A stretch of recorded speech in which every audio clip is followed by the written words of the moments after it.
దినవృత్తాంతములు మొదటి గ్రంథము 25వ అధ్యాయము. మొదటి చీటి ఆసాపు వంశమందున్న యోసేపు పేరట పడెను. రెండవది గెదల్యా పేరట పడెను. వీడును వీని సహోదరులను కుమారులను 12. మూడవది జక్కూరు పేరట పడెను. వీడును వీని కుమారులను సహోదరులను 12. నాలుగవది ఇజ్రీ పేరట పడెను. వీడును వీని కుమారులను సహోదరులను 12. ఐదవది నెతన్యా పేరట పడెను. వీని కుమారులను సహోదరులను 12. ఆరవది బక్కీయాహు పేరట పడెను. వీని కుమారులను సహోదరులను 12. ఏడవది యషర్యేలా పేరట పడెను. వీని కుమారులను సహోదరులను 12.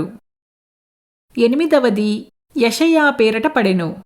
వీని కుమారులను సహోదరులను 12. తొమ్మిదవది మత్తన్యా పేరట పడెను. వీని కుమారులను సహోదరులను 12. పదియవది షిమీ పేరట పడెను. వీని కుమారులను సహోదరులను 12. 11వది అజరేలు పేరట పడెను. వీని కుమారులను సహోదరులను 12. 12వది హషబ్యా పేరట పడెను. వీని కుమారులను సహోదరులను 12. 13వది షూబాయేలు పేరట పడెను. వీని కుమారులను సహోదరులను 12. 14వది మత్తిత్యా పేరట పడెను. వీని కుమారులను సహోదరులను 12. 15వది యెరేమోతు పేరట పడెను.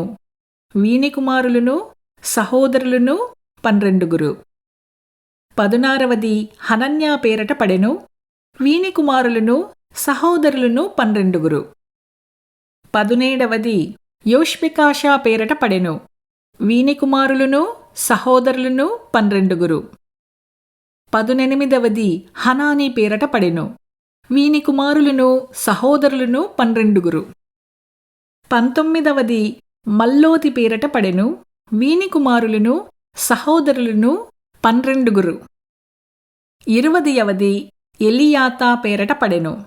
వీని కుమారులను సహోదరులను 12. 21వది హోతీరు పేరట పడెను. వీని కుమారులను సహోదరులను 12. 22వది గిద్దల్తీ పేరట పడెను. వీని కుమారులను సహోదరులను 12. 23వది మహజీయోతు పేరట పడెను.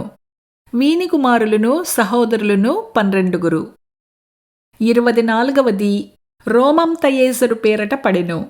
వీని కుమారులను సహోదరులను 12.